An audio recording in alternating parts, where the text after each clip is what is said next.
হাসিনা বলছিল না ঘরে ঘরে চাকরি দিব, ঘরে ঘরে বেকার দিয়েছে।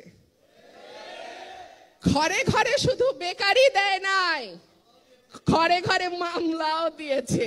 বলতে চাই নাই, আসলে হয়েছে কি, ঢেকি স্বর্গে গেলেও ধান ভানে। আমাকে কিন্তু 2-3 দিন আগে ওয়ার্নিং দেওয়া হয়েছে, এটা কিন্তু অরাজনৈতিক বক্তব্যের জায়গা। আমি বলি খাইছে, আমার মাথার চুল থেকে পায়ের নখ পর্যন্ত রাজনীতি। আমি রাজনীতির বাইরে কথা বলবো কেমনে? রাজনীতির বাইরে কথা বলতে পারি না বলে তো প্রেমও করতে পারি নাই। রাজনীতি ছাড়া আবার কথা হয় নাকি? যাই হোক, তো কি বলতেছিলাম, ঘরে ঘরে দিছে মামলা। বিরোধী দল একটা সময় মানুষ ভাবতো বিএনপি করে, আচ্ছা ঠিক আছে ওদের সাথে না মিশলেই হবে। আমি দাওয়াত দিলে আত্মীয়রা আসে না, প্রমোশন আটকায় যাবে, ব্যবসা বন্ধ হয়ে যাবে, আরো কি কি কি কি জানি সমস্যা হবে, আসে না। আমি বলে আচ্ছা থাক, আমার টাকা বাঁচলো, খাওয়াইতে লাগলো না, ভালো কথা, সম্পর্ক রাখে না। একটা সময় ভাবতো বিএনপি করলে মামলা হবে, বিএনপি করলে কারাগারে যেতে হবে, বিএনপি করলে চাকরি হবে না, বিয়া করবে না মানুষ, বিএনপি করলে সম্পর্ক হবে না, বিএনপি করলে অনেক সমস্যা। এর বাইরে তো গুম, তুলে নিয়ে গিয়ে হত্যা, বিভৎসভাবে মারধর, নখ তুলে ফেলা, কি নাই বলেন তো? এমন কোনো অত্যাচার নাই যেটা বিরোধী দল করলে করা হয় না।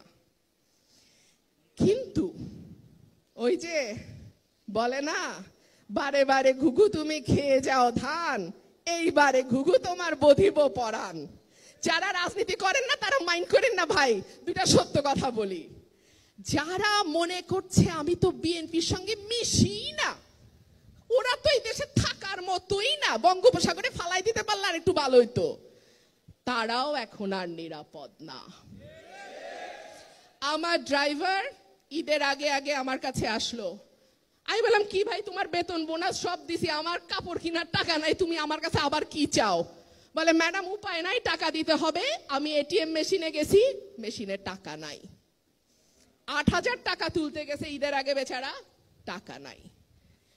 খেয়াল করছেন, 2-3টা ব্যাংকের নাম আসছে যেখানে গ্রাহকরা গেলে 5, 10, 15,000 টাকাও তুলতে পারছে না। খেয়াল করেছেন খবরগুলো? সুতরাং বিপদ এখন আর বাউন্ডারির বাইরে নাই, বিপদ একেবারে ঘরের ভিতরে আইসা ঢুকছে। 3টা ঘটনা না বলে পারি না, ওই যে বলছি পায়ের চুল থেকে মাথার নখ পর্যন্ত রাজনীতি। 3টা ঘটনা। সেনাবাহিনীর প্রধান general Aziz, all prime ministers man, দেখেছেন সবাই? সেই সময় কিছু আত্মীয় বন্ধু ফ্রেন্ড, ফেসবুক ফ্রেন্ড আমার দেখি প্রোফাইল পিকচার চেঞ্জ করছে, I am prime ministers man. মনে আছে? আরে সারা বাংলাদেশ আজিজের সঙ্গে এক হয়ে শেখ হাসিনার লোক হয়েছিল ওই সময়, মনে নাই? এইবার যখন ধরাটা পড়লো, আমি আবার ফেসবুকে ঢুকলাম, খুঁজা বাইর করি I am prime ministers man কারা, একটাও নাই। শুধু তো তাই না, আওয়ামী লীগ সুদ্ধা কইতেছে ও কি করছে আমি কি জানি, ওর বিপদ ওরটা আমি নিতে পারবো না ভাই, যার যার দুর্নীতি তার তার। তো যার যার দুর্নীতি তার তার, যখন দরকার ছিল তখন ব্যবহার করছো, আর এখন খেলা ফুরাইছে, তোমারে আর আমি চিনি